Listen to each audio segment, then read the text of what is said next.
ಕರಾವಳಿ ಭಾಗದ ಅತಿದೊಡ್ಡ ಹಾಗೂ ಖ್ಯಾತ ಜಾತ್ರೆಗಳಲ್ಲಿ ಒಂದಾದ ಸೋಡಿಗದ್ದೆ ಶ್ರೀ ಮಹಾಸತಿ ದೇವಿ ದೇವಸ್ಥಾನದ ವಾರ್ಷಿಕ ಜಾತ್ರೆ ಶುಕ್ರವಾರ ಭಕ್ತಿಭಾವದಿಂದ ಆರಂಭಗೊಂಡಿದೆ. 9 ದಿನಗಳ ಕಾಲ ನಡೆಯುವ ಈ ಜಾತ್ರೆ ಹಾಲಹಬ್ಬದ ಸೇವೆಯೊಂದಿಗೆ ಅದ್ದೂರಿಯಾಗಿ ಚಾಲನೆ ಪಡೆಯಿತು. ಮಹಾಸತಿ ದೇವಿಗೆ ಪ್ರಥಮ ಪೂಜೆ ಸಲ್ಲಿಸಿದ ಬಳಿಕ ಭಕ್ತರಿಗೆ ದರ್ಶನ ಪೂಜೆಗೆ ಅವಕಾಶ ಕಲ್ಪಿಸಲಾಯಿತು.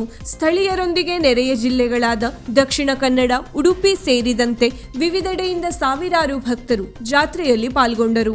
ಜಾತ್ರೆಯ ಮೊದಲ ದಿನ ಮಧ್ಯಾಹ್ನ ದೇವಸ್ಥಾನದ ವತಿಯಿಂದ ಅನ್ನ ಸಂತರ್ಪಣೆ ಏರ್ಪಡಿಸಲಾಗಿದ್ದು, ಸಾವಿರಾರು ಭಕ್ತರು ಪ್ರಸಾದ ಭೋಜನ ಸ್ವೀಕರಿಸಿದರು. ಜಾತ್ರೆಯ ಅಂಗವಾಗಿ ಶನಿವಾರ ಬೆಳಗ್ಗೆಯಿಂದ ಮಧ್ಯಾಹ್ನದವರೆಗೆ ಕೆಂಡ ಸೇವೆ ನಡೆಯಲಿದ್ದು, ಭಕ್ತರು ತಮ್ಮ ಹರಕೆಗಳನ್ನು ಸಲ್ಲಿಸಿ ಮಹಾಸತಿ ದೇವಿಯ ಕೃಪೆಗೆ ಪಾತ್ರರಾಗಲಿದ್ದಾರೆ. ತುಲಾಭಾರ ಸೇವೆಯು ಜಾತ್ರೆಯ ವಿಶೇಷ ಆಕರ್ಷಣೆಯಾಗಿದ್ದು, ಜಾತ್ರೆ ಜನವರಿ 31ರವರೆಗೆ ವಿಜೃಂಭಣೆಯಿಂದ ನಡೆಯಲಿದೆ. ಈ ಸಂದರ್ಭದಲ್ಲಿ ದೇವಸ್ಥಾನ ಅಭಿವೃದ್ಧಿ ಸಮಿತಿಯ ಅಧ್ಯಕ್ಷ ದೇವಿದಾಸ್ ಮೊಗೇರ್ ಹಾಗೂ ಸಮಿತಿಯ ಸದಸ್ಯರು ಉಪಸ್ಥಿತರಿದ್ದರು. ಜಾತ್ರೆಯ ಶಾಂತಿ ಮತ್ತು ಸುವ್ಯವಸ್ಥೆ ನಿರ್ವಹಣೆಗೆ ದೇವಸ್ಥಾನದ ಸುತ್ತಮುತ್ತ ಪೊಲೀಸ್ ಬಂದೋಬಸ್ತ್ ಮಾಡಲಾಗಿದೆ. ಎಲ್ಲ ಭಕ್ತ ಮಹಾಶಯರಿಗೆ ನಮಸ್ಕಾರ.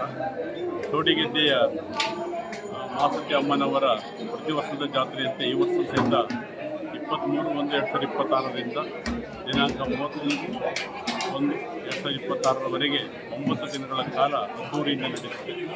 ಈ ಪ್ರಾರಂಭದ ಇಂದು ಹಾಲಹಬ್ಬ ನಡೀತದೆ. 24ನೇ ತಾರೀಕಿಗೆ ಕೆಂಡ ಸೇವೆ ನಡೀತದೆ. 25, 26, 27 ಜನವರಿಯಂದು ಇಲ್ಲಿ ತುಲಾಭಾರ ನಡೀತಾ ಇರ್ತದೆ. ಈ ಒಂದು 9 ದಿನಗಳ ಕಾಲ ನಡೆಯತಕ್ಕಂಥ ಎಲ್ಲ ದೇವತಾ ಕಾರ್ಯಕ್ರಮಗಳಿಗೆ ವಿವಿಧ ಜಿಲ್ಲೆಗಳಿಂದ, ವಿವಿಧ ರಾಜ್ಯಗಳಿಂದ ಭಕ್ತಾದಿಗಳು ಬರ್ತಾ ಇದ್ದಾರೆ. ಭಕ್ತಾದಿಗಳೇ ಬರುವವರು ಎಲ್ಲರೂ ಸಹಿತ ಇಲ್ಲಿ ಮೂಲಭೂತ ಸೌಕರ್ಯವನ್ನು ಒದಗಿಸಲಾಗಿದೆ. ಅದೇ ರೀತಿಯಾಗಿ 9 ದಿನಗಳ ಕಾಲವೂ ಸಹಿತ ಊಟದ ವ್ಯವಸ್ಥೆಯೂ ಸಹಿತ ಇದೆ. ಮನೋರಂಜನೆ ಕಾರ್ಯಕ್ರಮ ಇದೆ, ಭಜನೆಗಳು ನಡೀತದೆ, ಸಾಂಸ್ಕೃತಿಕ ಕಾರ್ಯಕ್ರಮ ನಡೀತದೆ. ಉತ್ತರ ಕನ್ನಡ ಜಿಲ್ಲೆಯಲ್ಲಿ ಶಿರ್ಸಿ ಬಿಟ್ಟರೆ ಈ ಮಡ್ಕಳದ ಸೋಡಿಗೆದ್ದೆ ಗ್ರಾಮದ ಈ ಜಾತ್ರೆ ಅತಿ ಎರಡನೇ ದೊಡ್ಡ ಜಾತ್ರೆ ಅಂತೇಳಿ ಪ್ರತೀತಿಯನ್ನು ಪಡೆದಿದೆ.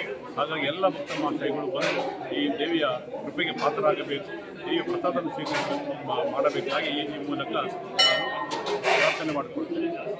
ವೀಕ್ಷಕ ಮಹಾಪ್ರಭುಗಳೇ, ನಮ್ಮ ಚಾನಲ್ ಅನ್ನು ಸಬ್ಸ್ಕ್ರೈಬ್ ಮಾಡಿ, ಶೇರ್ ಮಾಡಿ, ಪ್ರೋತ್ಸಾಹಿಸಿ.